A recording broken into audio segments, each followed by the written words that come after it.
holiday season. So whether it's Merry Christmas or Happy Hanukkah, as we enjoy this holiday season, I simply say to you all, thank you for being here tonight.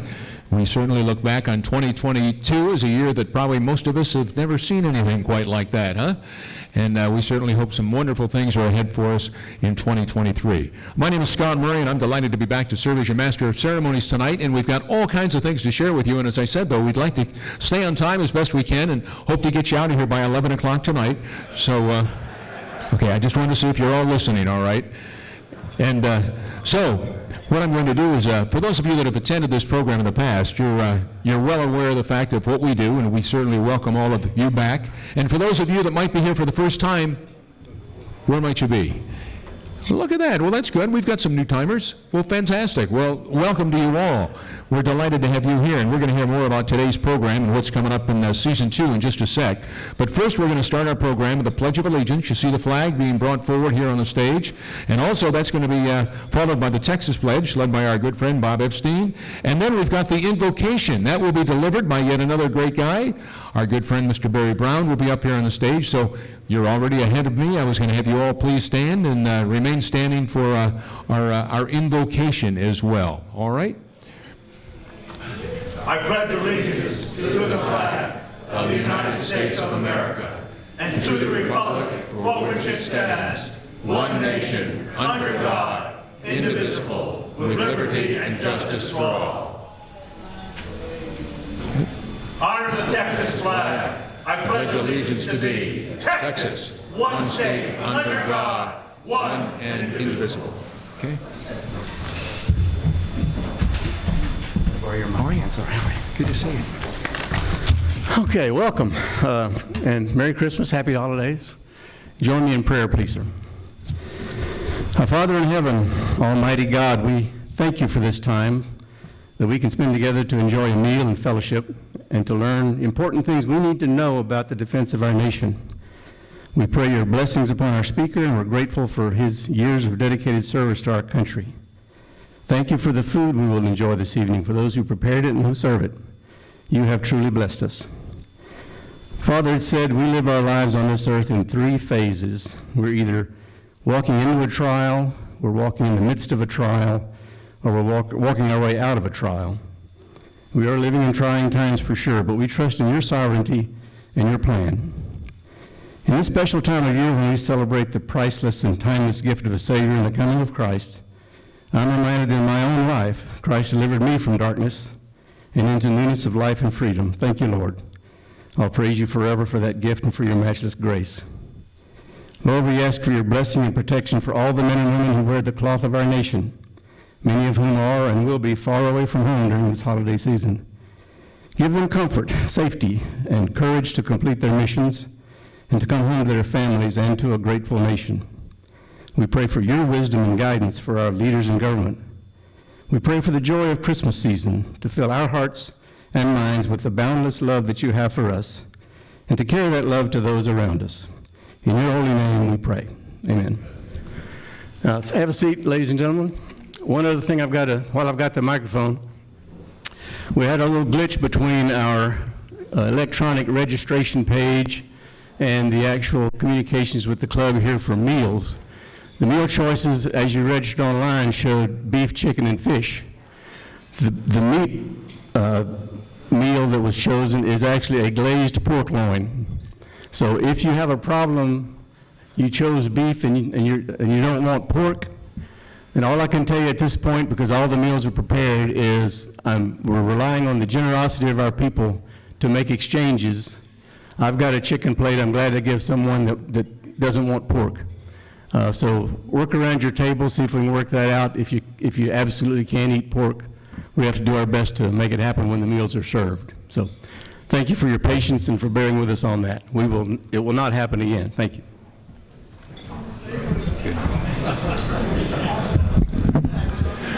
Well, again, ladies and gentlemen, we've got a couple of things to take care of, so if I can get your attention, We'll go through that as quickly and efficiently as we can. Again, we welcome you all, delighted to have you all here. You may know that this is the second meeting since we switched to a dinner format, and we learned a lot from that first one, believe it or not. That's always a good thing. And our objective tonight is to streamline the administrative part of your program and provide more time for our speaker and for you to have the opportunity to interact with the speaker as well.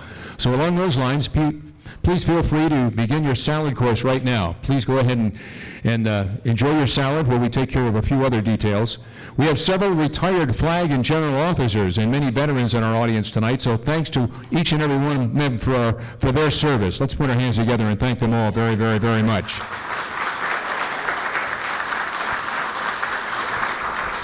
All right.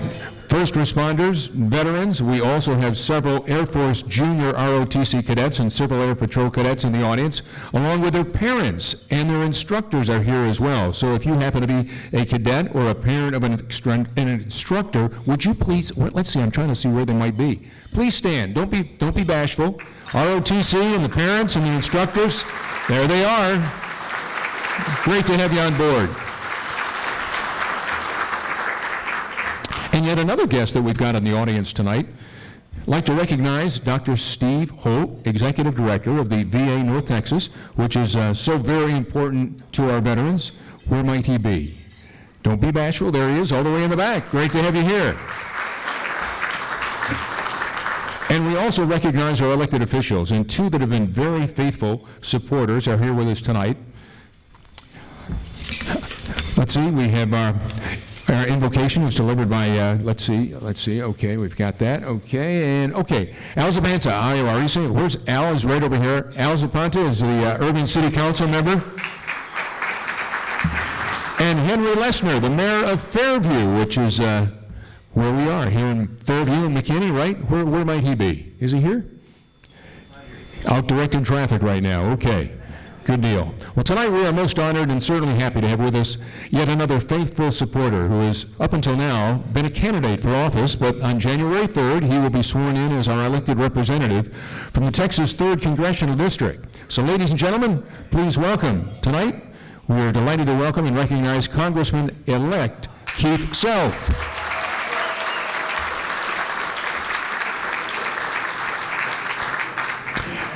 And how about it, as I look out there, are there any other elected officials that we might not have noticed when they came in? Don't be bashful if you happen to be an elected official. All right, okay. Well, we thank you all, those of you that stood, those of you that might not have, but we thank you all for your service to our community and certainly to the great state of Texas. And of course, we have with us our guest speaker tonight, General Kevin Chilton. There is the good general right here. And we have a bio on him that goes from here to Lubbock, so we'll hold off on that and share that with you a little later on.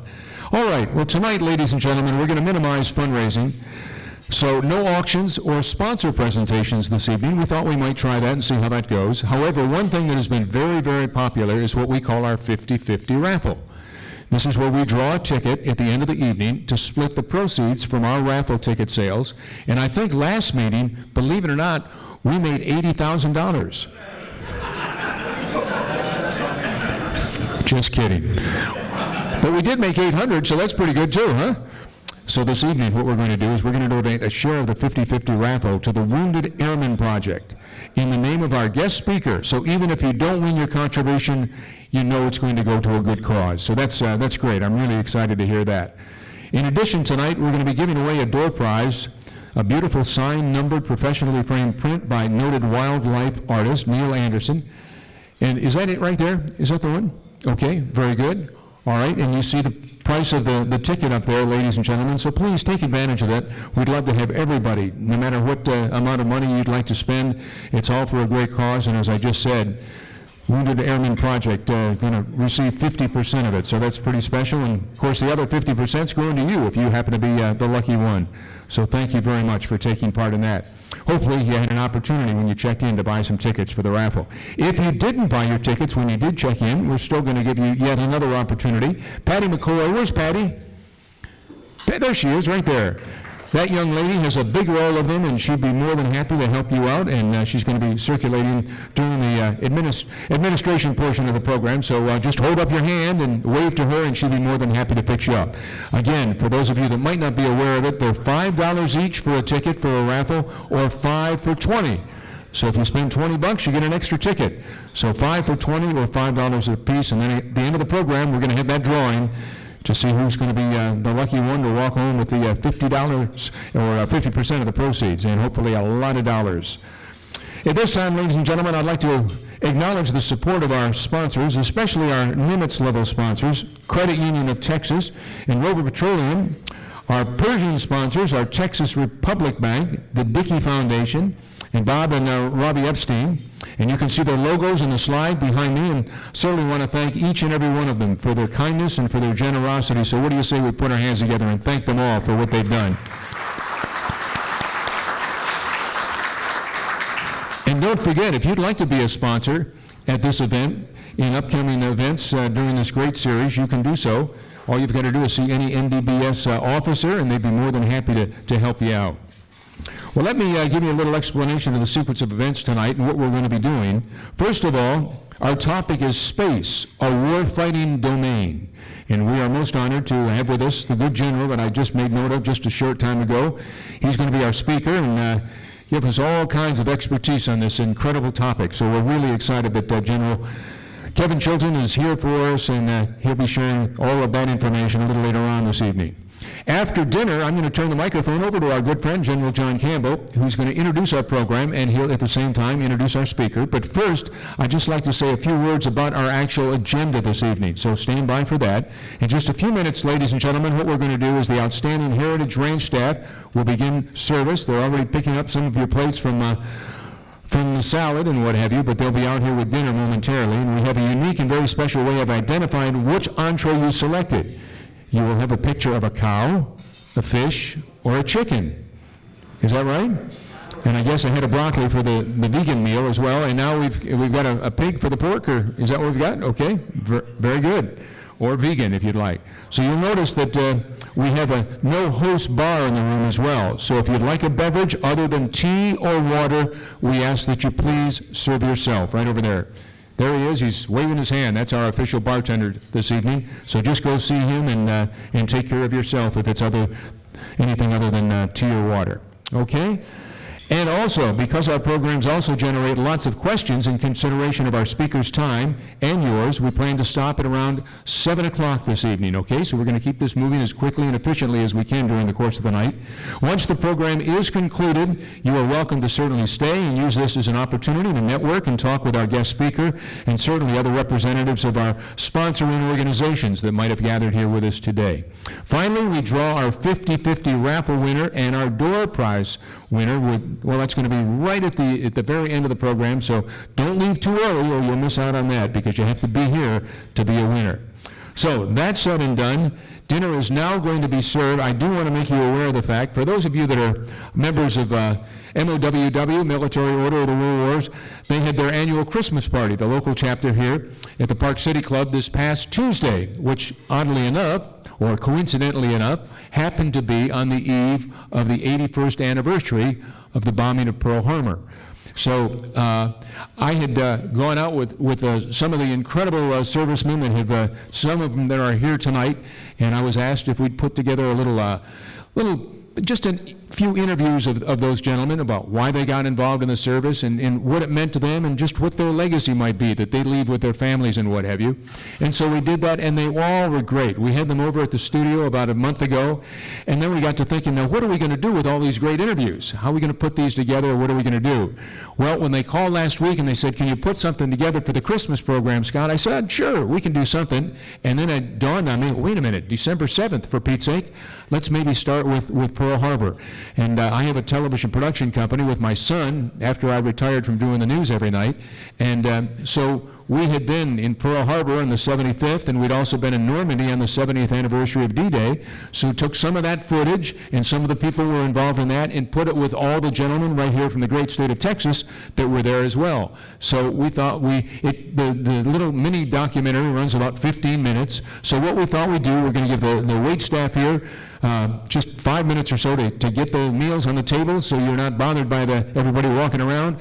We'll step aside, we'll show you that video, and then we'll get the good general up here, General Campbell, to come up here, and he can begin our program, and we'll be underway so we can stay on time. So enjoy yourself right now for just 3 or 4 minutes. This would be a great time if you had to go to the bar or go to the men's or ladies' room. Now's a good time, and then we're going to get right back up here in just 3 or 4 minutes as soon as all the plates have been served. So thanks again, everybody, for being here. We're delighted to welcome you all, and we look forward to a great holiday season, but what a great way to kick it off with all of you here tonight. So thank you again.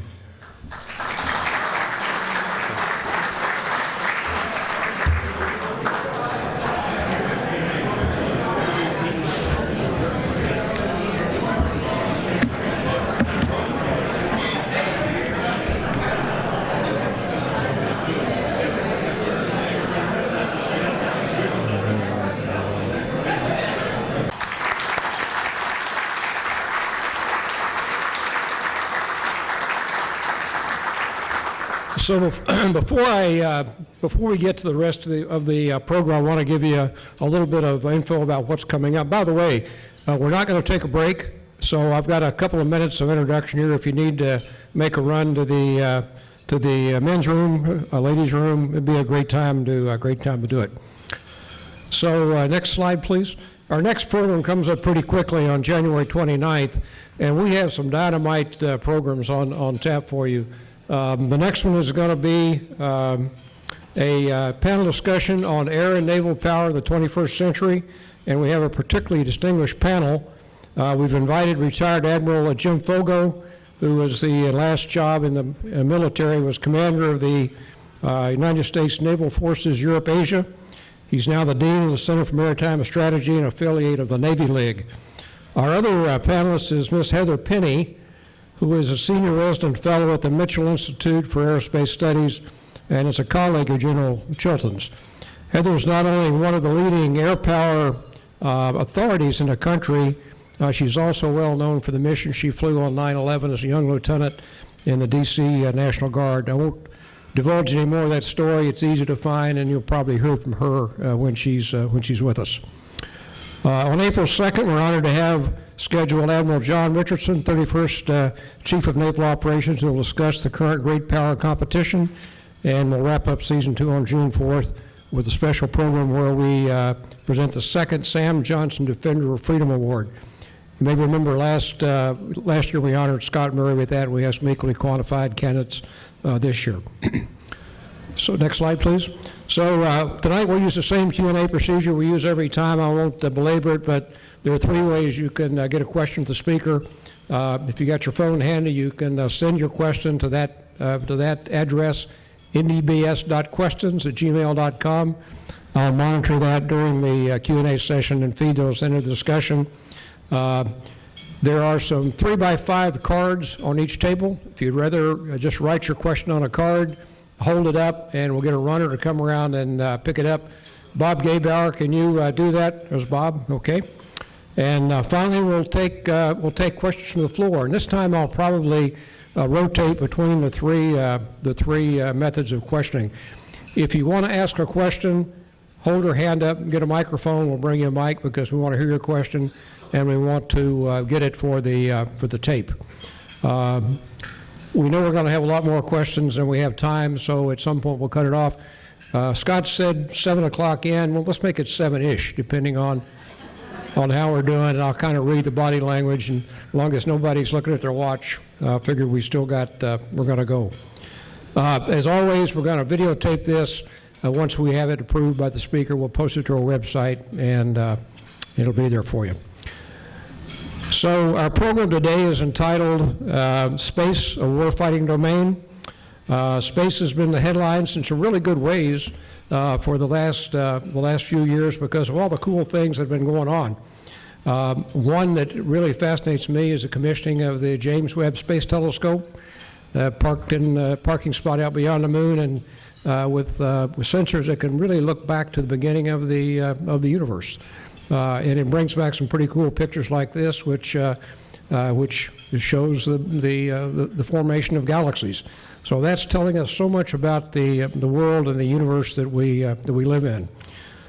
Some other recent events include the launch of the NASA Space Launch System mission, the Artemis 1.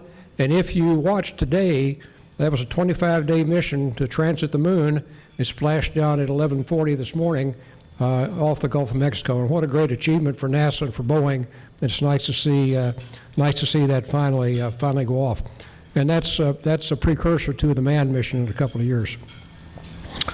The enormous success of commercial space companies like SpaceX, which has become the world's leading launch provider, and even as we speak today is building the world's largest rocket ship a couple of 100 miles south of here down in Boca Chica, Texas. And that's someday going to take Elon Musk to Mars. Now, some would say it can't be too soon if you're a Twitter investor, but he's certainly got the ambition. The growth of space tourism, you've seen pictures of almost routine now flights of private individuals into space on rockets built by SpaceX, Blue Origin, and Virgin Galactic. And all the things we take for granted which come from space. Like, how many people use GPS to navigate here tonight? GPS is that utility that we take for granted, just like water and power. It's provided by the constellation in space, and it's, again, one of the things that comes from space we rarely think about. So anyway, I could go on and on. It's tempting to talk about space and all the great things that happen. We tend to view space as a benign and peaceful environment with open access and freedom of action and innovation. Unfortunately, that's not the reality of the world we live in today. Space has become a military high ground, and operations in space are becoming more contested, with both Russia and China demonstrating the capability and the stated intent of holding our space assets at risk. And more we're viewing space as a place where we may fight the domain for operations like the sea and in air domains that we have fought in for years. So that's what we're going to talk about tonight. That's a brief precursor. We have with us a speaker who is one of the leading thinkers on space operations and one of the most visible and articulate advocates for the space capabilities that we need to prevail in the great power competition we face. General Kevin Chilton was an Air Force fighter pilot and test pilot, served for 11 years in NASA. He flew 3 space shuttle missions, was the mission commander on STS-76, his 3rd mission, returned to the Air Force in 1998 and served in a number of key command responsibilities, including commander of Air Force Space Command, which essentially became the U.S. Space Force. His last assignment was the commander of U.S. Strategic Command, responsible for the operation of the United States nuclear deterrent forces. Today he serves on a number of boards and councils and holds the Explorer Chair at the Mitchell Institute for Aerospace Studies Spacepower Advantage Research Center. And by the way, his wife, Kathy, is retired Major General Kathy Chilton. So they have quite a blue household. I want to recognize, by the way, his future son-in-law, Jay Thompson here. So Jay, good luck with that, with in-laws like that. General Chilton, we're pleased and honored to have you tonight. Please come help me welcome General Chilton to the stage.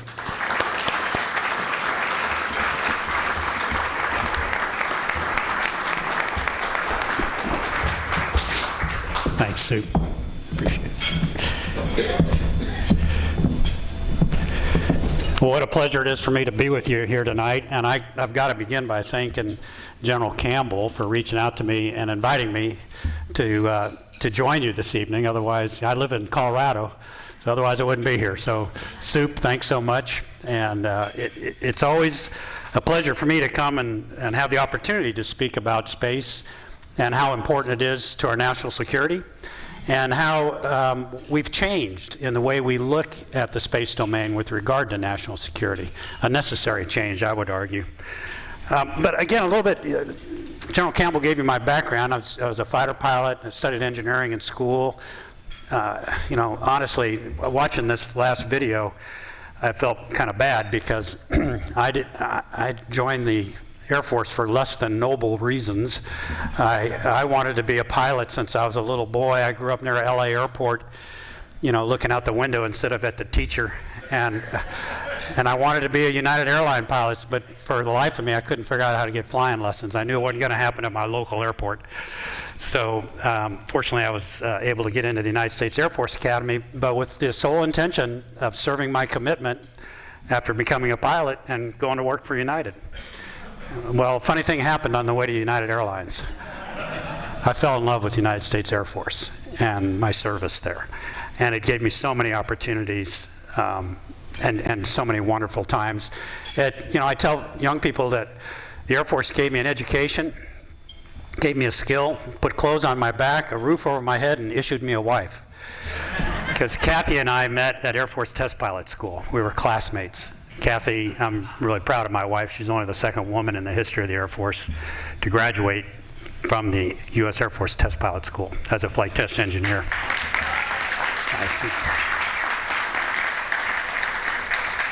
So I fell in love with flying fighters, and I wanted to be a test pilot because I'd been exposed to that as a cadet. And I had a buddy who went off to be an astronaut, and I called him up one day and I said, "You like it?" He says, "Yeah, and I think you'd like it too." So I threw my hat in the ring, and I was fortunate enough to get selected. And I only bring that up because everything I learned about space and space operations began at NASA in the middle of my career after 11 years in service in the Air Force. At NASA, I learned how to do rendezvous in space. I knew how to do proximity operations, which means fly up next to a satellite and fly around it and maintain control of your vehicle. I learned how to do docking, physically dock to another satellite. In fact, my last mission, we docked to the Mir space station with the Space Shuttle Atlantis. I worked down at the Cape in launch operations. I worked in mission control as a capsule communicator. So I learned command and control in space. I learned operations in space. I learned launch. But in those days, if you were in the military and you went off to NASA, your parents' service kind of said, "Have a nice life." There was really no pipeline to come back into the Air Force. That changed in 1996 when a general named Joe Ashey, who was the commander of Air Force Space Command and U.S. Space Command at the time, just changed the policy and came down and told us if we wanted to come back, he wouldn't make us, we could. And so Kathy and I talked about it for a while, and we decided to throw our hat in the ring and come back to the Air Force because we both love the Air Force. And I'll never forget, I came back in 1998, and this is a time period where we were the world's uncontested superpower. And our operations in space were uncontested. No one could match our capabilities there. No one threatened our capabilities there. But I remember reading this white paper in 1998, written by the Chinese. They had observed how we fought our wars in the 1990s, in Bosnia, in Kosovo, of course, Desert Storm.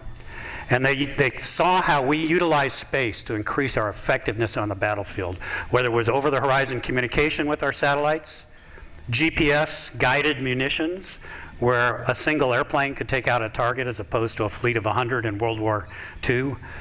They watched and studied us, and they concluded in this white paper, they're very transparent. They said, we will never be able to match the U.S. force on force, so we must go after their key vulnerabilities, space being one of them. Command and control, think cyber, the other one. And they started in 1998 to execute that strategy. And so where are we today? We are still operating in space and using those very same capabilities that we developed throughout the years, whether they be missile warning satellites, weather satellites, global communication satellites, GPS satellites. We are still using those capabilities. Satellites that were designed not to survive an attack because there was no threat. They changed from being a convenience to a dependence. Our military operations in air, land, and sea today depend on those space capabilities. It's the way we fight. It's just part of our nature now. And suddenly, we have two players that are holding those capabilities at risk. And one, of course, is China. Now, holding each other's satellites at risk actually goes back historically to the Cold War. During the Cold War, the Soviets developed an anti-satellite capability that could launch into space, rendezvous, get close to one of our satellites, and then collide with it and set off an explosion to destroy it. We knew they fielded this capabilities back in the early 1980s. So we countered that by developing our own anti-satellite capability, which was launched off an F-15. And we actually demonstrated it. They developed it while I was at test pilot school. I remember going down and seeing the rocket on the bottom of the airplane. And we launched that, tested it, and destroyed one of our satellites to prove to the Soviets that we could play that game too. But the result of that was a tacit agreement between us and the Soviets not to go any further with those capabilities. Because we understood, each side understood the dangers of miscalculation that could lead to a potential World War III between then the two great nuclear powers.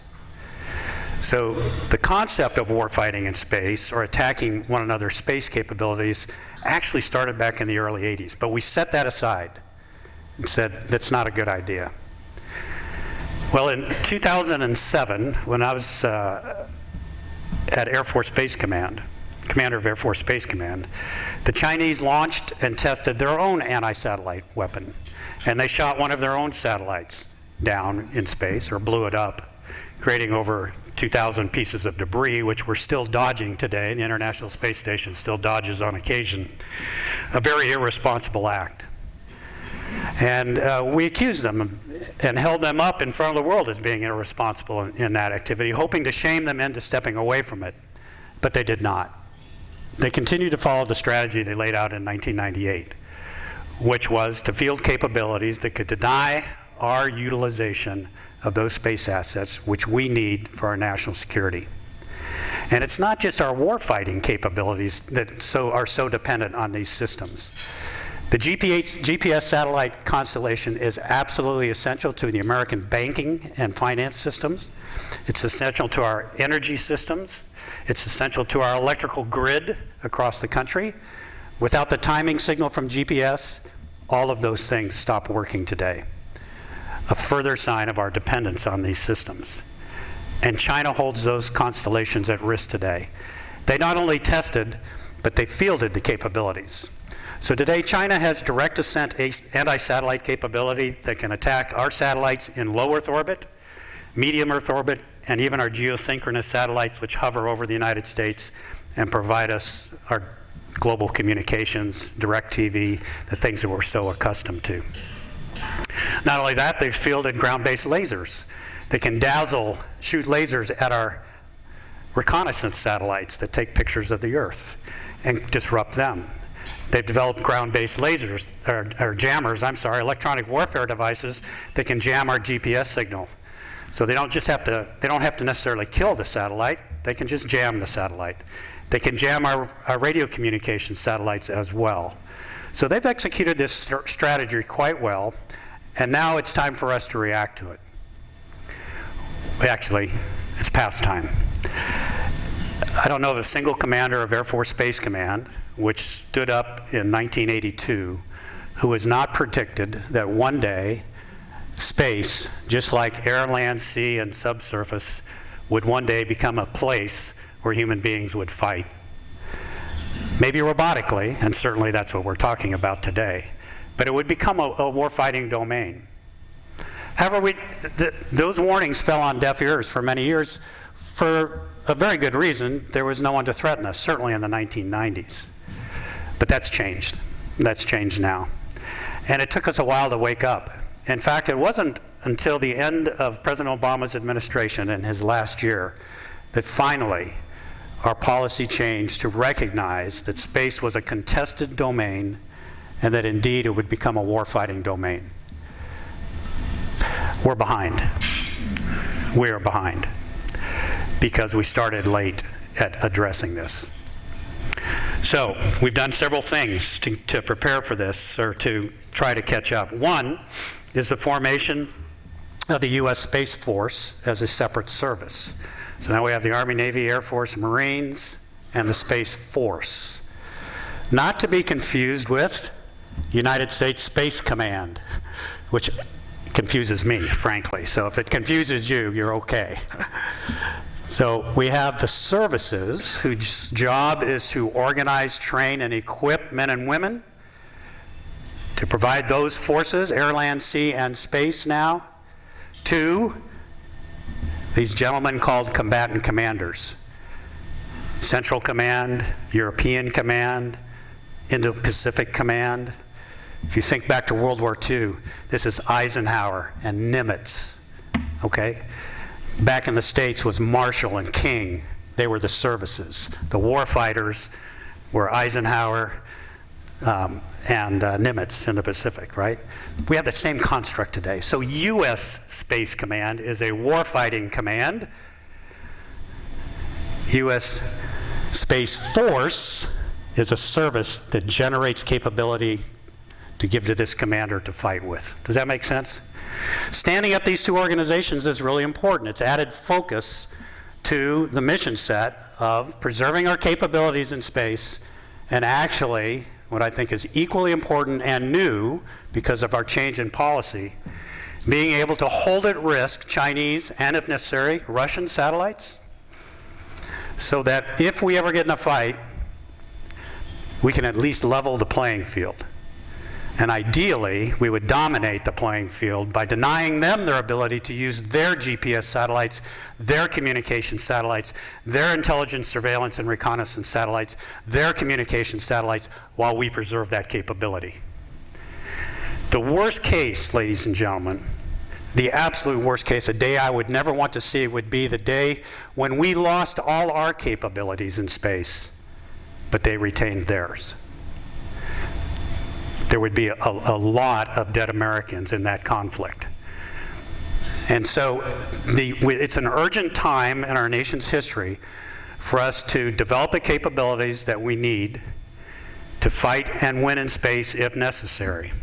I say if necessary. A lot of people think the mission of our military is to fight and win our nation's wars. I don't believe that. I think the number one mission of anyone in our service is to be so good at their job that we deter warfare from ever happening. In other words, no one dares to take us on. And you cannot do that mission, that most critical mission, without being stronger than the adversary. And we're playing catch up in space right now. And that's why we need to wake up, which I believe we have, make the appropriate investments in this area to make sure we are prepared to deter our adversaries from even attempting to attack our space capabilities. And if deterrence fails, to beat them. That's what our job is. That's what our job is in the service. So quickly, I'd like to kind of run through this is, and you know, people go, well, this must be rocket science. It's not rocket science. What we need to be prepared to defend to do our mission in space in the warfighting domain is the same capabilities that every other warfighter in air, land, or sea demands. First is situational awareness. What's going on in the area that I have to conduct my operations in? Who are the good guys? Who are the bad guys? Who are the neutrals? Where are they? What capabilities do they have? And hopefully with good intelligence, what's their intent? So I can get ahead of them in the fight. Space needs the exact same things. They need to be able to surveil the space domain, know what's up there, who the good guys are, who the bad satellites are, who the neutral satellites are, and they need to know when the bad satellites maneuver, why they're maneuvering, and what their capability is. Are they risking our satellites? So, situational awareness. Second thing every warfighting organization needs are forces, capabilities. Space Command in the past just provided services to the other services. GPS, communications, missile warning. They had no warfighting capability. In fact, when I was a commander of Air Force Space Command, I was not allowed to use those words by policy in a speech. I couldn't say space superiority. I couldn't say warfighting in space. It was against U.S. policy. Because we, some say naively, believed we could lead by example and the Chinese would follow suit. Well, we were already shooting behind the duck by that time. So we need forces we need those same capabilities to be survivable, so they can continue to provide those services to the air, land, and sea forces. But we also need to develop new capabilities now that can hold our adversary satellites at risk. And you don't necessarily have to kill a satellite, destroy a satellite, to make it non-functional. Every satellite has a link, a communications link to a ground site, a satellite dish, where commands are sent to the satellite or data is received from the satellite.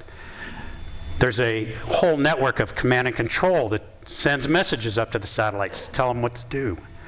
There's ground observation sites in our hemisphere on the Andean Ridge in South America that the Chinese operate under university agreements, and the Russians for that matter, that surveil the skies, that help them find out where our satellites are. And if they don't know where our satellites are, they can't attack them.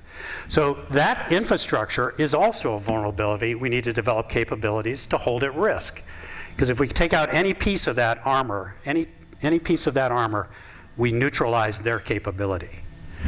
So we need forces that are able to do that. Some in space, some I would argue that come off airplanes, they come out of Army tubes on the ground, and come out of naval ships.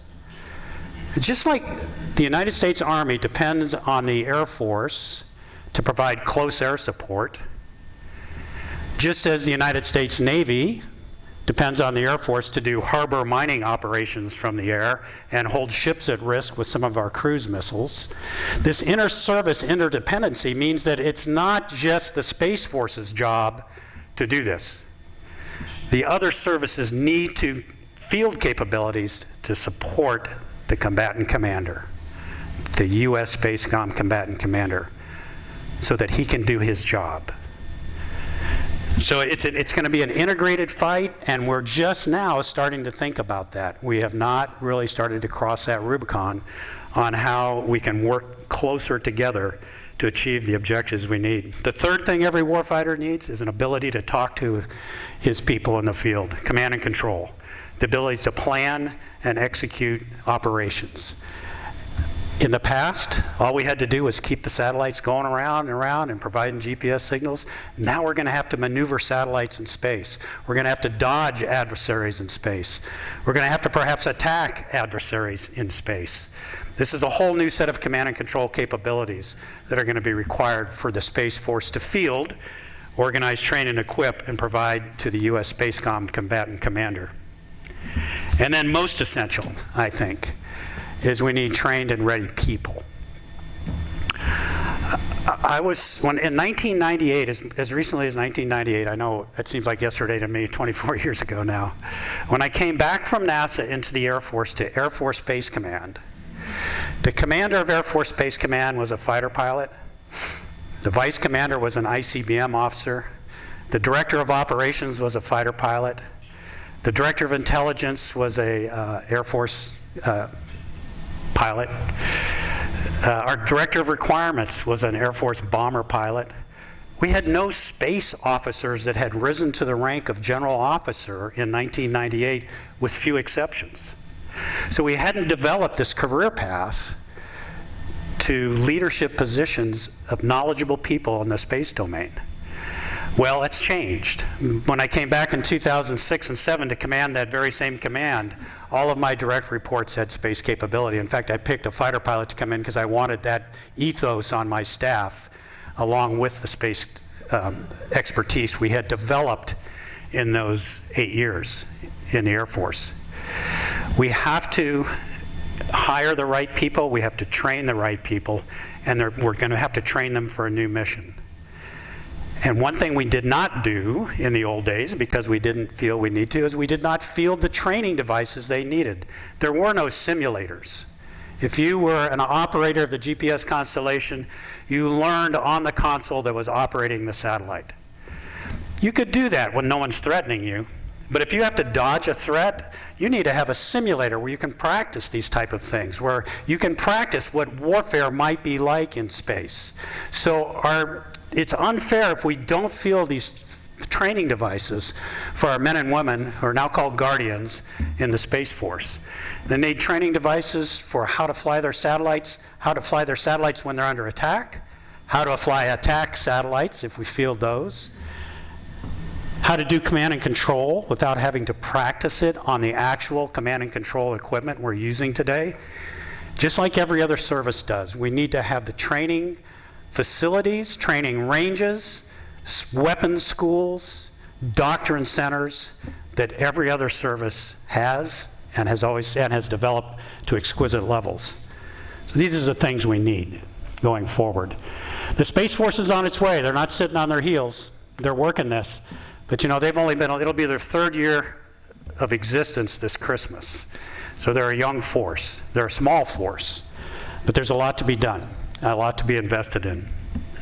Situational awareness, forces and capabilities, command and control, trained and ready people.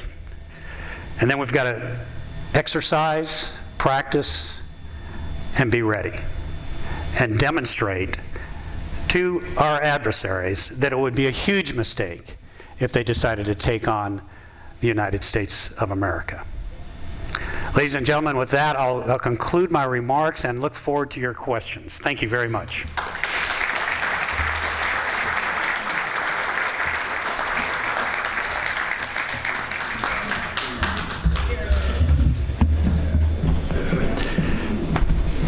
Okay with your Sure, yeah.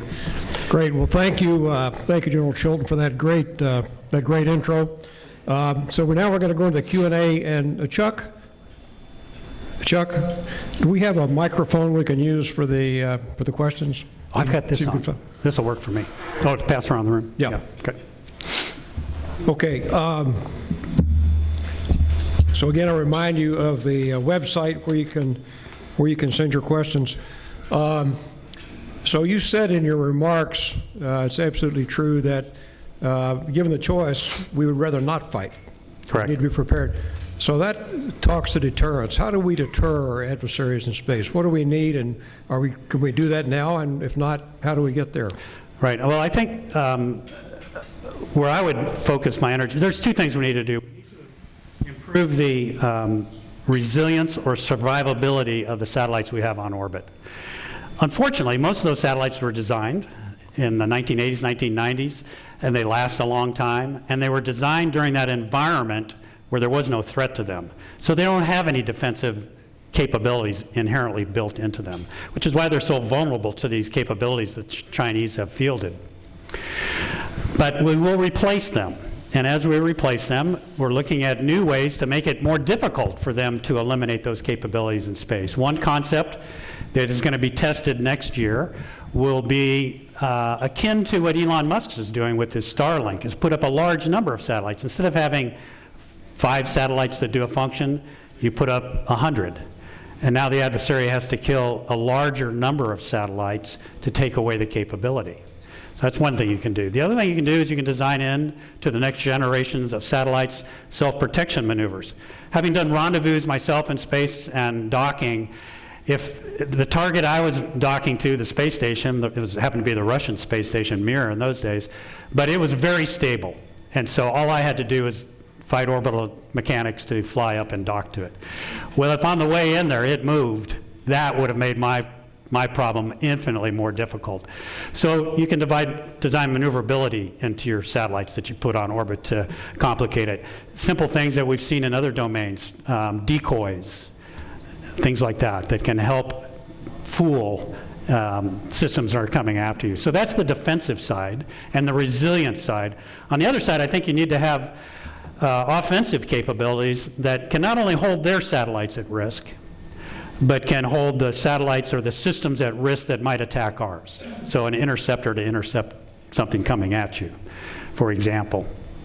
But none of that works if the adversary can't see it.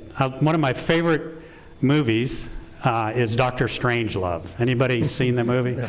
Okay. So, I mean, Stanley Kubrick was the director on that. I'm convinced he read Schelling and Kahn, who were the 2 great theorists on nuclear deterrence in the 1960s, the 2 great schools of thought. And at the end of the movie, when Slim Pickens rides the nuclear weapon into Russia, and Peter Sellers is the president of the United States, and the Russian ambassador's there, and the Russian ambassador says, this is terrible, Mr. President, and Peter Sellers says, well, of course it is. And you know, Dmitry, we worked so closely to try to prevent this from happening. We even helped you try to shoot down that plane before it got there. He goes, no, that's not what I'm talking about. He says, what? He says, I'm talking about the doomsday weapon. What's that?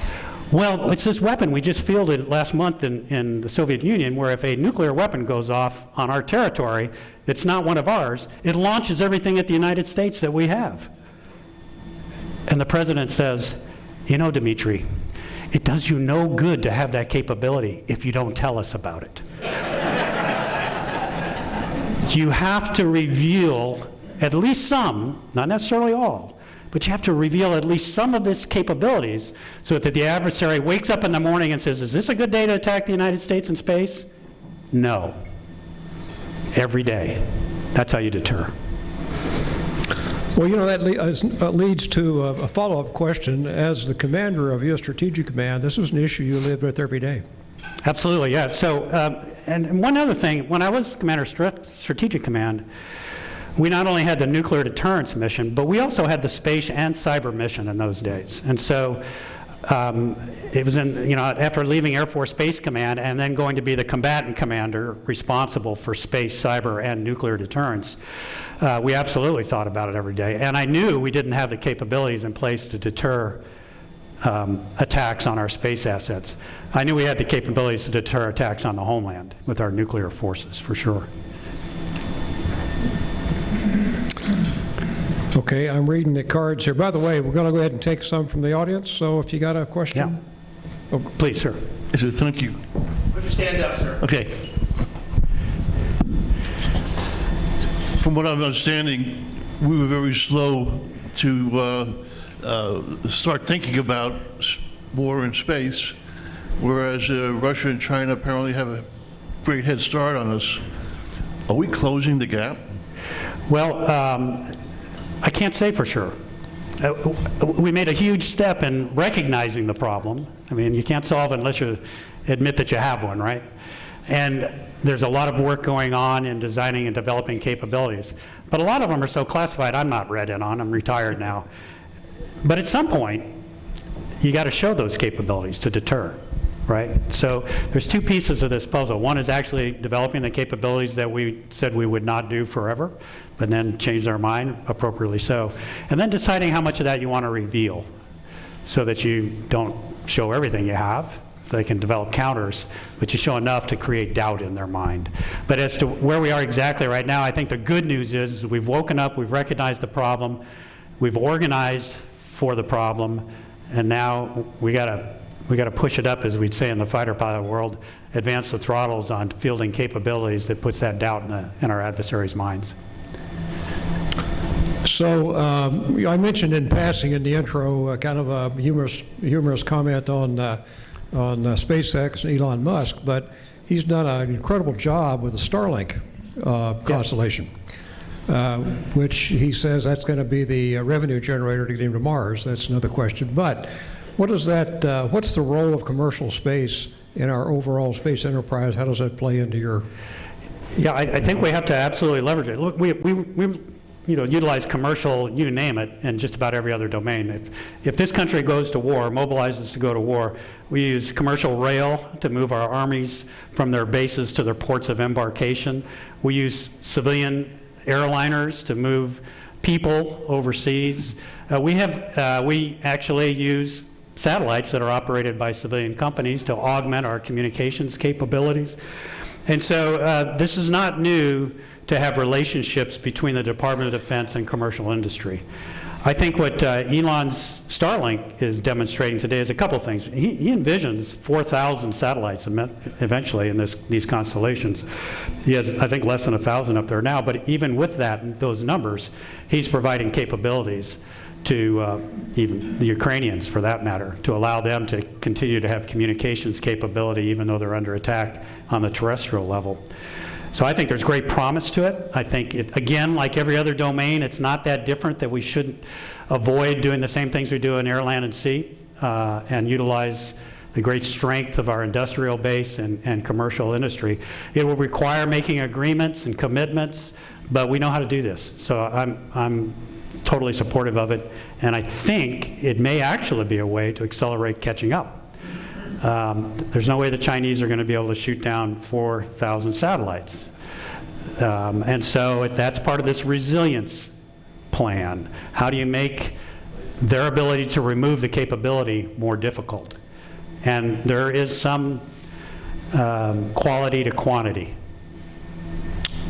Question, Bob? John, we have a cadet who would like to ask a question. All right, yes.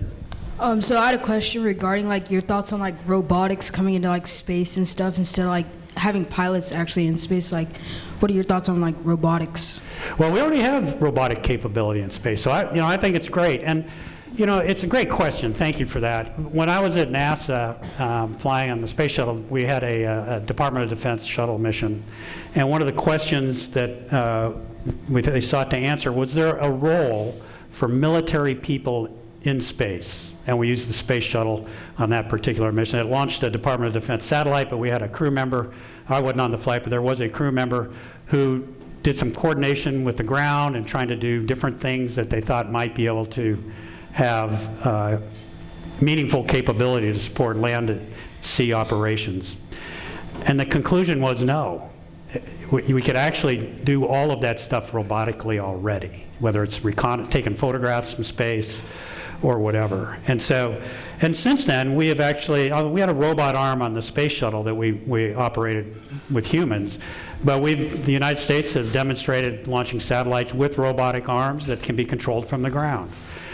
And so I personally don't, and I may be short-sighted on this, see a role for uniformed guardians in the Space Force to be in space to do these missions that I've talked about.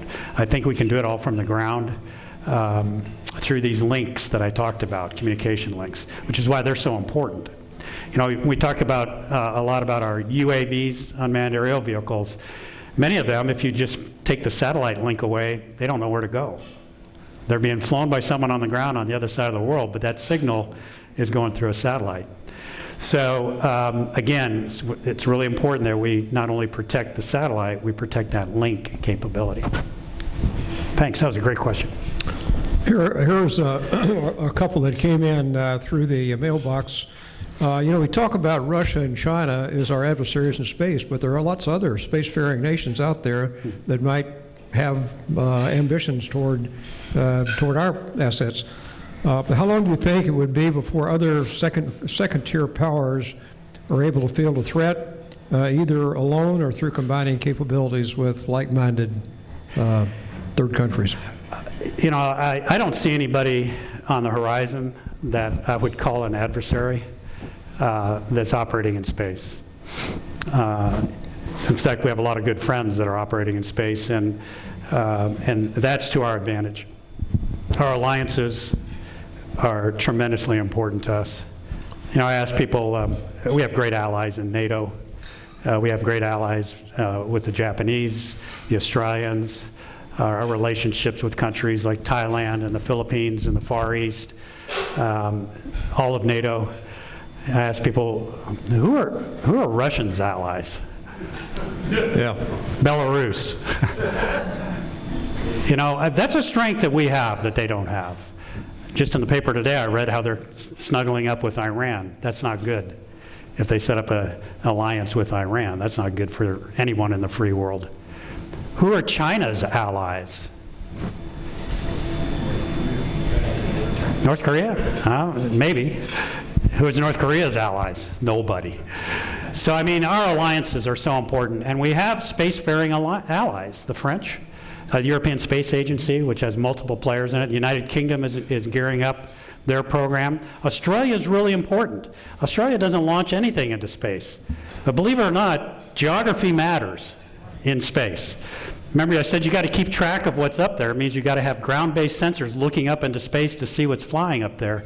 Turns out Australia is a great friend, wants to be involved, and it supports us with sensors deployed in the southern hemisphere on their continent. And they share that data with us. It's incredibly valuable. So you know, a long answer to your question, Sue, but I'm racking my brain on anybody who I think, you know, is a spacefaring nation today, which is India, who's not an enemy of the United States in any way, shape, or form. It's Japan, it's France. I boil down to the two I worry about is Russia and China. Well, my next question is going to be on the importance of alliances to projection of power in space. I think you sort of answered that. I mean, I know you've had some conversations with the space leaders in other countries. Any observations from Yeah, so I'll tell you a quick story. It was, I think it was in 2006, and I had just taken command of Air Force Space Command. And the French were developing a ground-based radar that could look up into space and detect space objects and help build a catalog of what was up there. It was a new capability for them. We already had that capability. And we were sharing, and we do share information about what's in space, but we don't share everything, because we do have some classified things up there that we don't want to tell the bad guys where they are. We want them to have to figure that out. And the French were not happy about this. And they made an announcement that they said, if you don't tell us everything that's up there, when we turn this radar on, we're going to tell the world that's everything that's up there. And I thought, why are we doing this to each other? We're friends. So I went over and spoke with the head of the French Air Force, who their space command supported. And when I met him, I recognized him. This gets back to the importance of human relationships. When I was a cadet at the Air Force Academy, there was a French exchange cadet. It was him. He was now the chief of the French Air Force, General Abriel. Wonderful man. And we were in the same dormitory. I mean, he was 2 floors above me in the same part of the dormitory at the Air Force Academy. And we started sharing stories. And just had this great relation. And then I brought up this issue, and he goes, well, of course that doesn't make sense. Because France will have some things up there we don't want you to talk about. And you'll have things up there that you don't want us to talk about. Surely we can work that out. And I think we did. And it's a great partnership now. On that very same trip, I went to Germany and asked if they would be interested in participating, because they had great radar capability, space-based radar capability to image the Earth. They weren't at the time because it wasn't in their military, it was in their scientific community. But now you see the Germans coming on board. They want to help out. Talk to the United Kingdom. They didn't have really much of anything except a communications satellite. Now they're active participants. So our allies are turning to, because they understand the threat, not only to space assets, but they understand the threat to freedom if China goes off and does what they say they want to do, which is become the world superpower by 2050 and take Taiwan before 2030. Okay, there we go. Joel, got a microphone? Hang on. I can hear you. We want to get it for our posterior. for our tape. How far away from Earth, perhaps this is a little outlandish question, how far away from Earth can a satellite be and still be effective for defense or communication purposes? Do you have any idea? Well,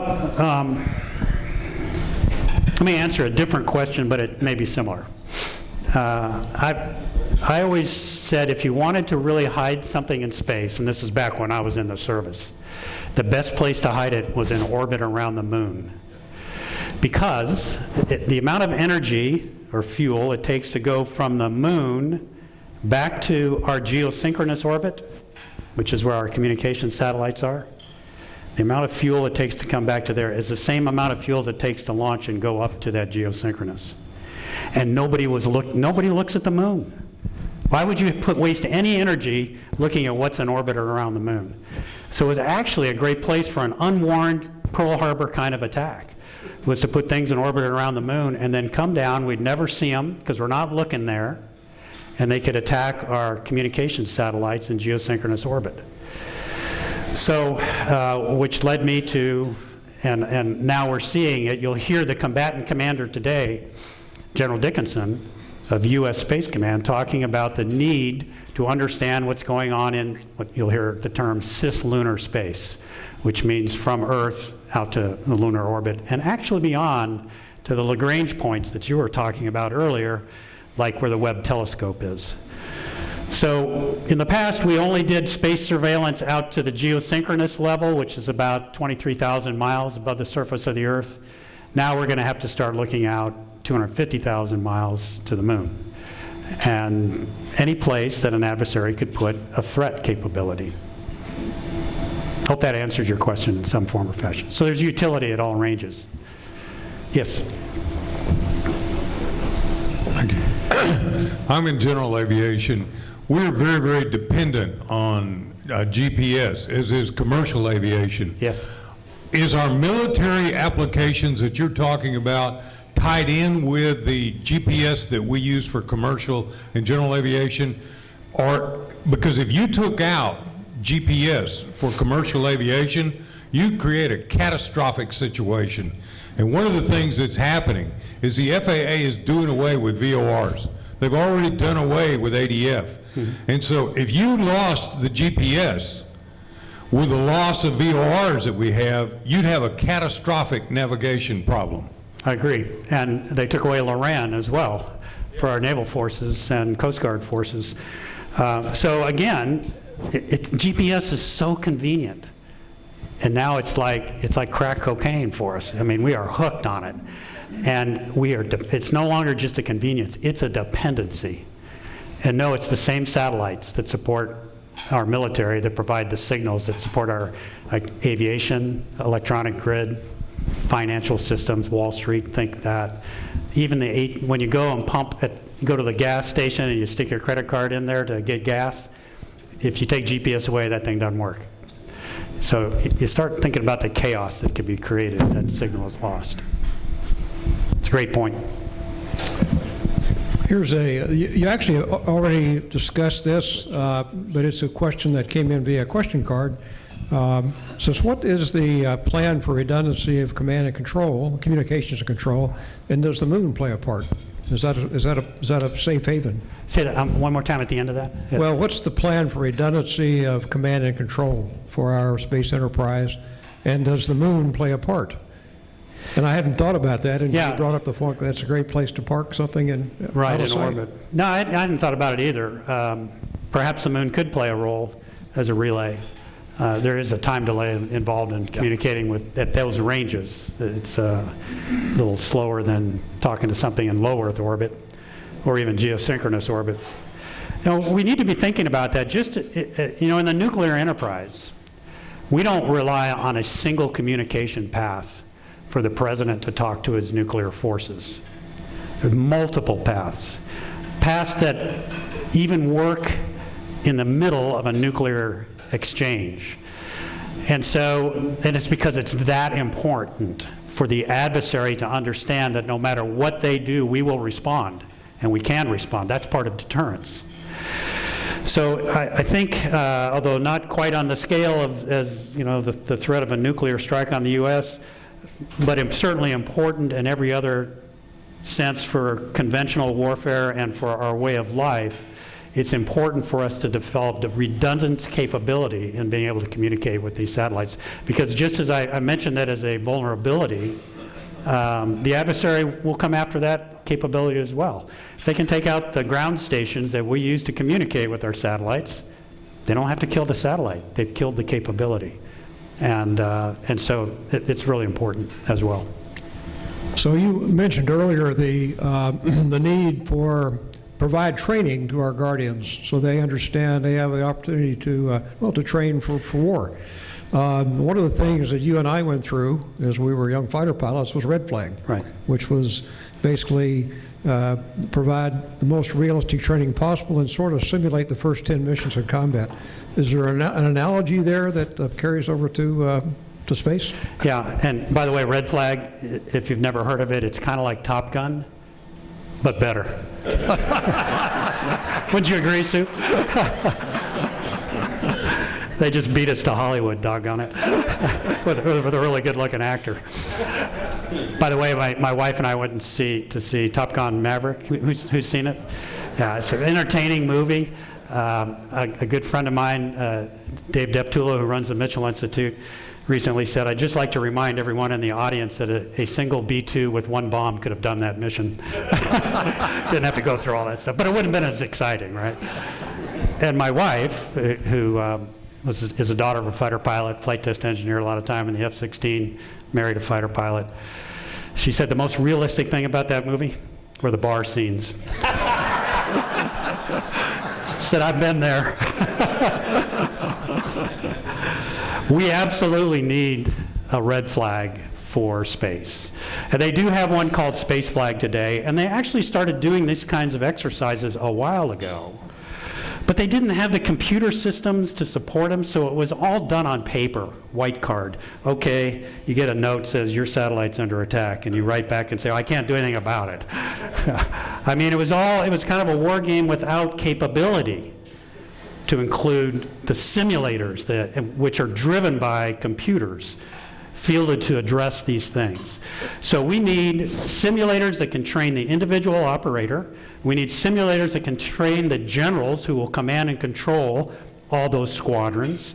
We need simulators and ranges where we can go out and test things. We need to be able to present aggressor forces that are dedicated, kind of like in the original Top Gun, the pretend bad guys, so that you could train against an adversary without fighting them, someone who was on your side but pretended they were the other guy. We need that same capability in space. We need everything we need in every other domain, whether it's what we do out at Fort Irwin for the Army or what we do at Nellis for the Air Force at Red Flag. That realistic training is what we need for space, and it's a huge gap that has to be filled and invested in. Joe, do you have a question? Yes, sir. General, you mentioned in your comments earlier about space junk. Yes. Tell us a little bit about what steps we are taking to prevent loss of satellites, loss of life, loss of space stations. Sure. So we track the space junk. The Space Force does that. They have a whole set of radars and optical systems around the world that keeps track of that. Now, there's a policy change that has been made. They haven't implemented it yet, but the tracking and, if you will, keeping track of debris as well as satellites in orbit is going to move from the Department of Defense to the Department of Commerce. Kind of like the FAA, right? The FAA. It doesn't mean that the military won't have those capabilities too, but they won't be spending so much time counting stuff up there as they will be thinking about how do I defend what I have up there and hold at risk my adversary. So the idea is to kind of unload the burden of, just like the FAA, keeps track of all the airplanes in the skies, but the military has radars to do the same mission if we go to war, right? To keep track of adversary aircraft, et cetera.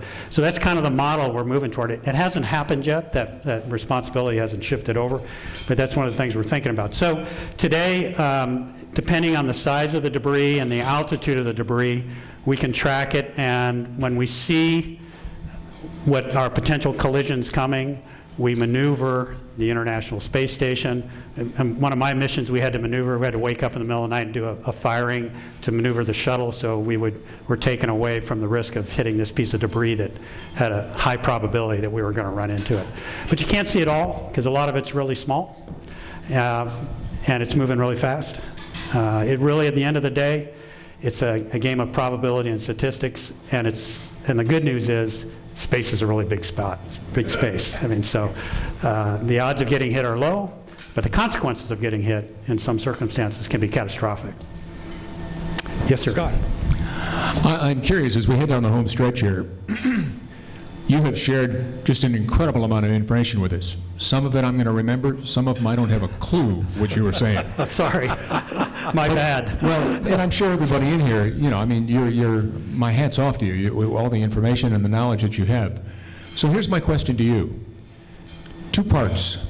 First thing, what is it that when you go home at night, you know all this information. You've been there 24/7. You know what's going on in the Air Force and in our military and in our country and in space. So what is the thing that concerns you most, or that we should be concerned about? And secondly, as we all walk out that door, What is the take-home that you want us to remember most and say, you're a citizen of the United States of America. You better keep this in mind and be smart in any way that you can help move forward so we all can be safe. This is what it is. Yeah, thank you very much for that question. I think what I worry about most is miscalculation on the part of our adversaries, that they will miscalculate, that they will wake up one morning and go, no, today's the day we do attack Taiwan.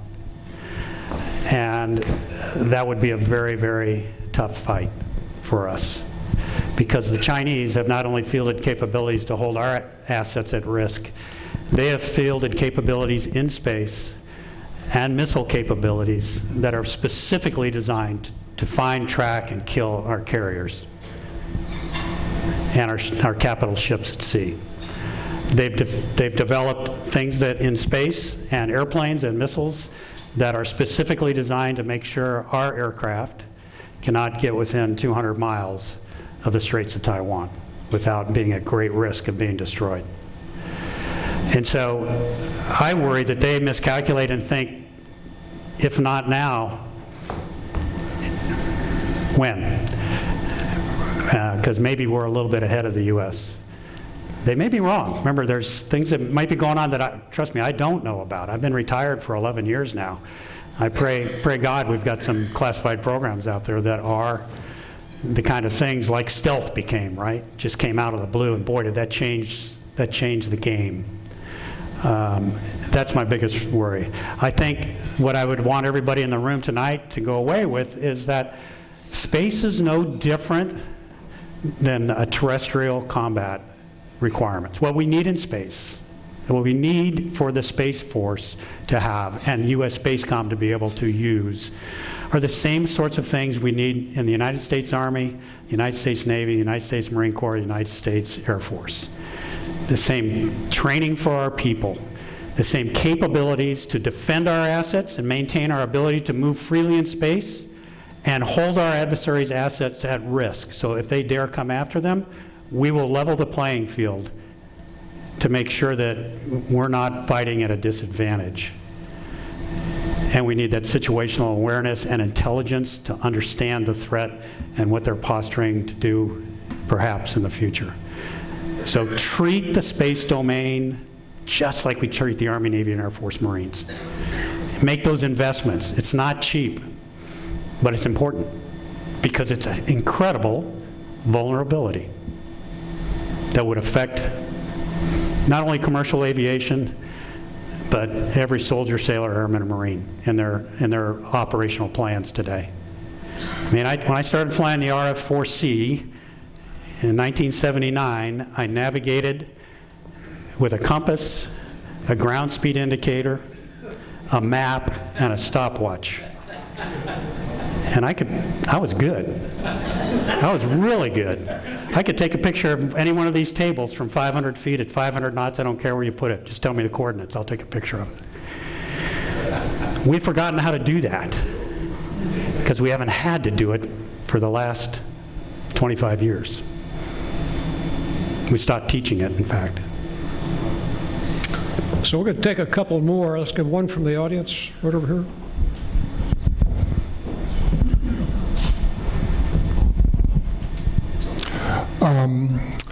As a lifelong civilian, thank you to you and everyone else who served. We're so grateful. Thank you. Three-part question. You said we're behind. You also said you've been retired for 12 years, but people at your status stay connected. In your worst case, best case scenario, how long does it take, assuming our adversaries are not slowing down in what they're trying to do to catch up? Are we recreating the wheel in our plan, or do we know what we need to do exactly and there's a plan in place? And three, is this current White House and Congress, because the money, you can't do anything without the appropriations, are they behind this? Yeah, so what was the first one? It took me that long to remember each one of I'll work it backwards. The funding is coming. We are, so it's being supported. The question of speed, I think, is important. And if we continue to do things the way we normally do things, we'll probably never catch up. But I'm encouraged by there's a lot of innovation out there led by the commercial industry. People like, SpaceX, et cetera, who can and have demonstrated that they can do things quickly. And it's a different acquisition model, it's a different development model of developing new systems. And I'm encouraged that the Department of Defense and the Space Force in particular is serious about leveraging those capabilities. When I was a youngster, I remember when I was at test pilot school, this colonel in charge of us gave us a lecture on how long it took to build an airplane. And at that time, I think it was taking 11 years from idea to actually having rubber on the ramp. And so we had a bunch of legislation called acquisition reform. And so the next one, so we could speed that up, and the next airplane took 20 years. So I'd caution Congressman, anytime you hear someone talk about acquisition reform, sometimes we slow things down rather than speed things up by adding layers of oversight. And what was your first question? I'm sorry, yeah. The first question was, or the middle question was, do we actually have a plan? In other words, okay, so you're talking, I'm a construction guy? Yeah. I get a plan? Right, I got it. Do we have a strategy? Do we have a plan? Yes. And yes, we do. And we've actually put some brain power behind developing the capabilities I've talked about today, which would be more resilient constellations that could survive an attack and continue to function. And that's probably where we've put most of our emphasis. I'd say where I've been most disappointed is the silence I hear, crickets, if anybody starts talking about developing offensive capability, which I absolutely think is essential. I don't know of any case in history where a nation has deterred another adversary from attacking them by solely investing in defense. The Maginot Line is a classic example in history. You have to have offensive capability that threatens the adversary, or they will not be deterred. There's never been a castle built with high enough walls or thick enough walls that someone wouldn't try to take it down. But if you can prevent them from even getting to the moat because you have offensive capability, then they're deterred. That's a great lead into my next to last question for you. And if I have my timing right, in November of 2021, the Russians demonstrated their direct ascent They did, yes. ASAT capability. In April of 2022, and obviously that sent a signal to us as they prepare to go into Ukraine. In April, we announced our policy banning the testing of direct ascent weapons. So what kind of signal, politics aside, what kind of signal does that send? Well, I was involved a little bit in the discussions of that. In fact, I was asked to endorse that policy in an open letter, but I chose not to. Not because I think it's necessarily a bad policy. So first of all, it's a unilateral thing where we've said we will not test weapons that create debris in space. We also have a policy that says we won't test our nuclear weapons. Doesn't mean we don't have nuclear weapons. And nor should this policy, this testing policy, deter us from fielding what we need to deter and win. And if that's something that creates debris, I'll create debris to save sailors. So I'm okay with a statement like that, just as I'm okay with the fact that we have a test ban that we abide by and have proposed actually and led, and we're doing the same thing because it's irresponsible to create debris in the environments, in peacetime environments. But when you get into a war and survival is at stake, you need to be prepared to win. And if that's what it takes to win, we should have them. And we know we can do it because we demonstrated it with the F-15 in 1985. We never fielded that capability. We put it back on the drawing board.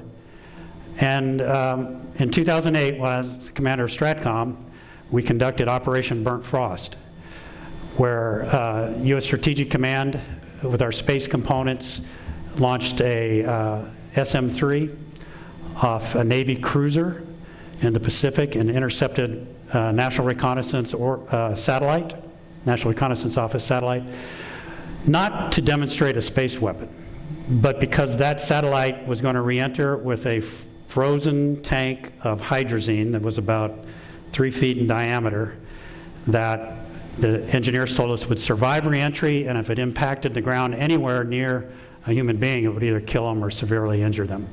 And the President of the United States directed us to intercept that satellite and prevent it from hitting the Earth. And we did it. In fact, we hit the tank inside the satellite. So we know we can do these things, and the adversary knows we can do these things. We don't need to test to do these things. But we should have the capability, I believe, in case of conflict. The other thing I think we need to invest in, by the way, in this area is directed energy. I think directed energy has always been just 5 years away. Just 5 more years we're going to have it for the last 40 years. There's actually been some great breakthroughs recently that hold a promise of being able to use directed energy to hold satellites at risk. And the beauty of that is you can do it in such a way so as to not create debris. Just make certain components stop working because of a high energy pulse, whether it's electromagnetic or laser. And now you have a capability, as I described is necessary earlier, to make the adversary think, I better not go to war because they can take us out. And they won't be deterred from doing it because they can do it without creating debris. Any more? Yes, sir. Thank you. I'm sorry, I have one more question for you.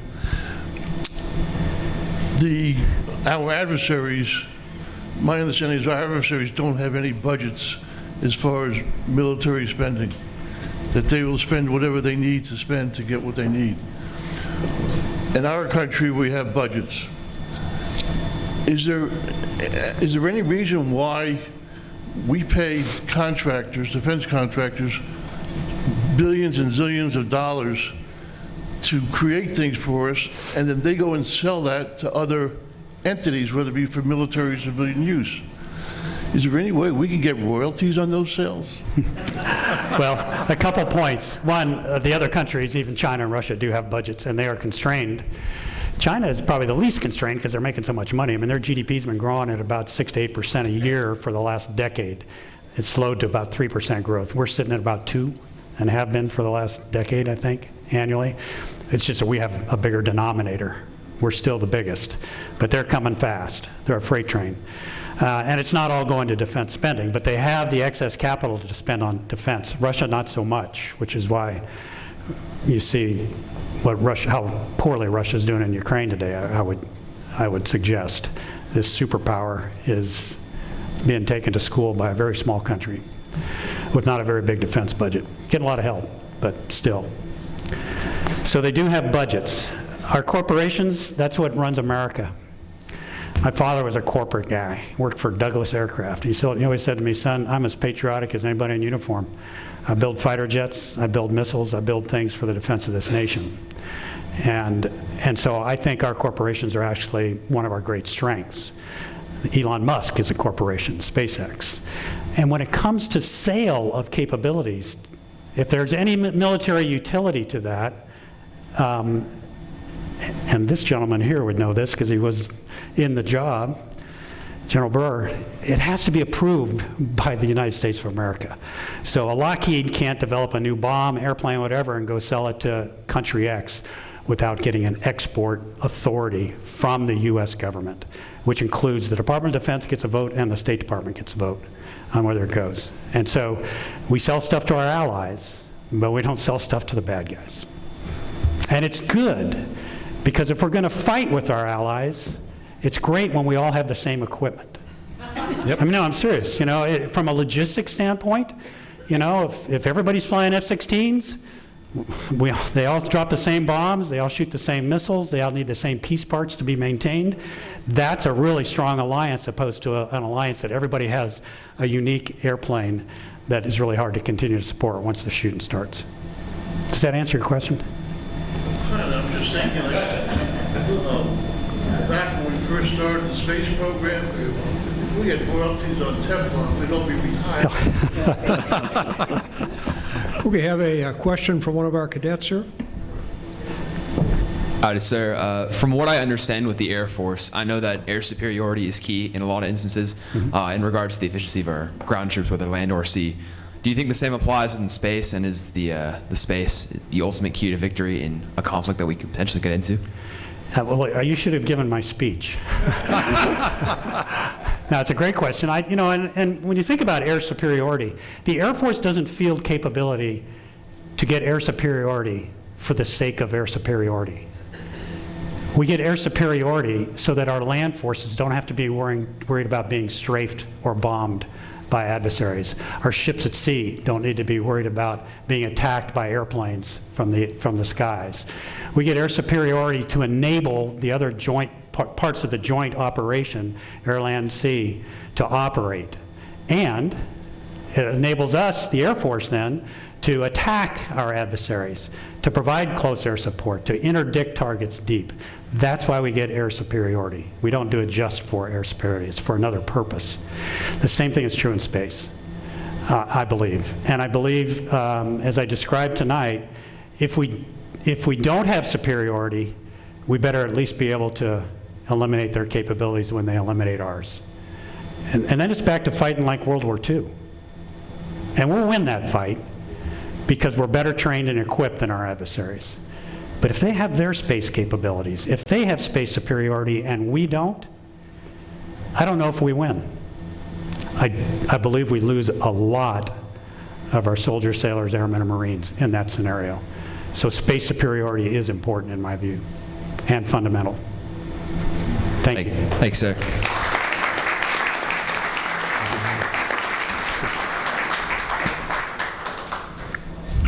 One more from the audience, and we'll go ahead, sir. Do I get to ask? Okay.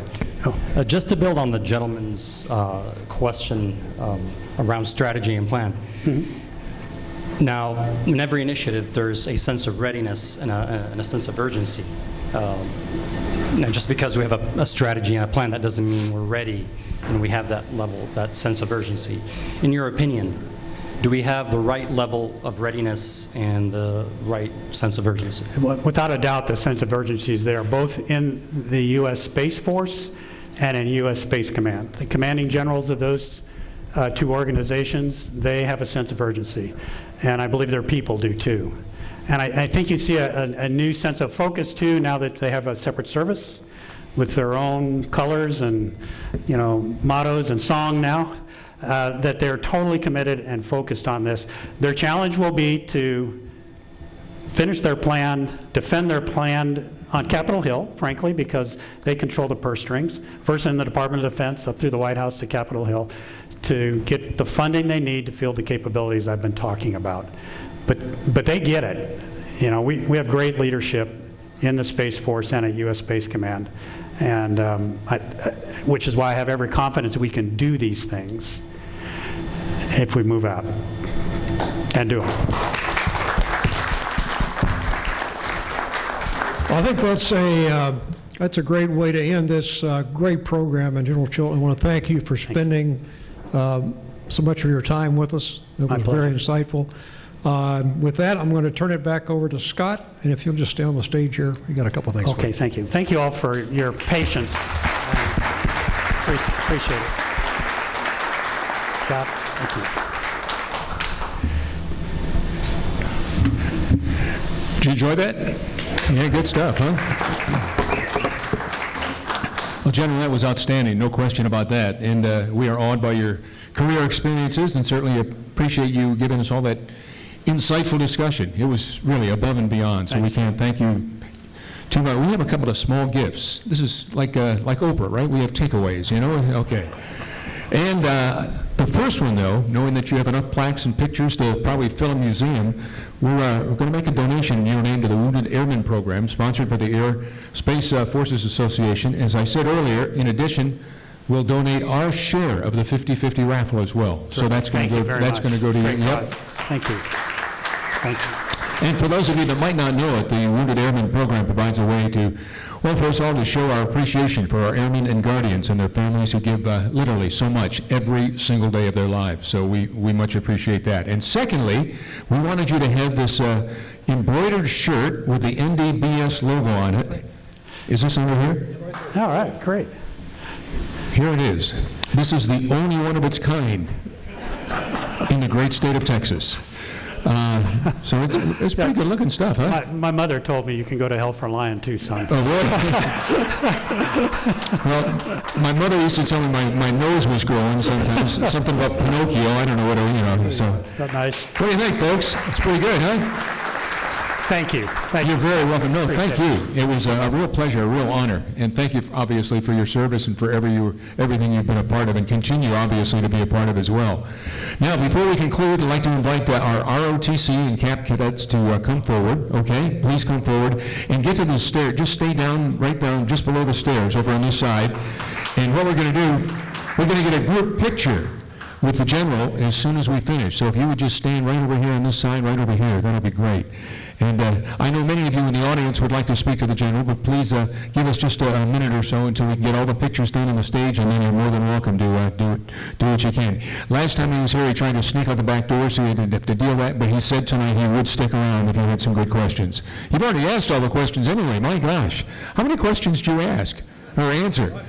I mean, really, that was above and beyond. I was most impressed. I've been in this arena many, many times, and usually somebody after 3 or 4, you don't want to hear about it. You were very polite and very respectful of everybody, so thank you, thank you, thank you. Now, as I said before, we're not going to have an auction tonight, but we do have a couple of nice door prizes, so I'm going to invite the good general to come over here. Patty, where's Patty? I just was talking to her a minute ago. Oh, there she is. Can you bring those raffle tickets, which you... We'll find out who's going to split the pot. And as I said, we are making a donation. The 50-50 raffle is going to go to the Wounded Airmen Program, and the other 50% is going to go to somebody right here, right? All right, now you've got to be here to win, right? Yeah, you got to be here. So we'll find out. You've got a microphone. Go ahead, General. You read the winner off. The winning number is 220-8921. Oh, it's mine. No. Okay, so the last 4 are 8921, 8921. Paul. There he is. Where are you? Okay, very good.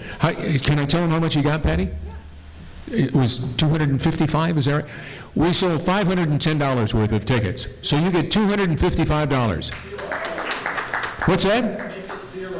Make it zero? No, are you going to give it back? You're serious, all right. So on behalf of the Wounded Airmen Program, I simply say to you, sir, thank you for your generosity. That's great. Well done. Merry Christmas to you, too. That's above and beyond. Thanks so much. And we also have a round of golf for 4 people right here at the beautiful Heritage Ranch. And this has been donated by our hosts here at the Heritage Ranch. So, General, if you'd like to do that again, do you have, can you come back up here, Patty? Come on back up here.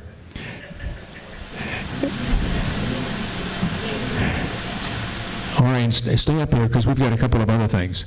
I probably should have saved the 50-50 raffle for the cash for last, but we were so excited to find who it was going to be. All right, so this is a round of 4, and if you don't play golf, the good general will be more than happy to take you around, right? No, I don't. No, you don't play golf either? Okay. 220-8860. The last 4 are 8860. There he is. Congratulations, sir. There you go. And last but not least, we have a signed, numbered, and professionally framed print by renowned Nebraska wildlife artist. I told you about him a little earlier. Neil Anderson, donated by AFA member Bill Harding. And this is one of the, right here, this is the one that we showed you earlier today on the screen. This is called Wood Duck Drape. And Wood Duck Drape is one of a series that Neil did for Ducks Unlimited. So go ahead, General. We'll find out who it's going to be. And this number is 220. Last 4 are 88 8897. 8897. Nobody here, they already left. 8897? You'll have to tell them they missed out on it, okay? We don't know who it is, but that's all right. You can still tell them. All right, General, what do you got? Okay, this one is 220, and the last four are 8883. 8883. Is that yours, man? All right. Well, congratulations. Merry Christmas. Happy Hanukkah. That's fantastic.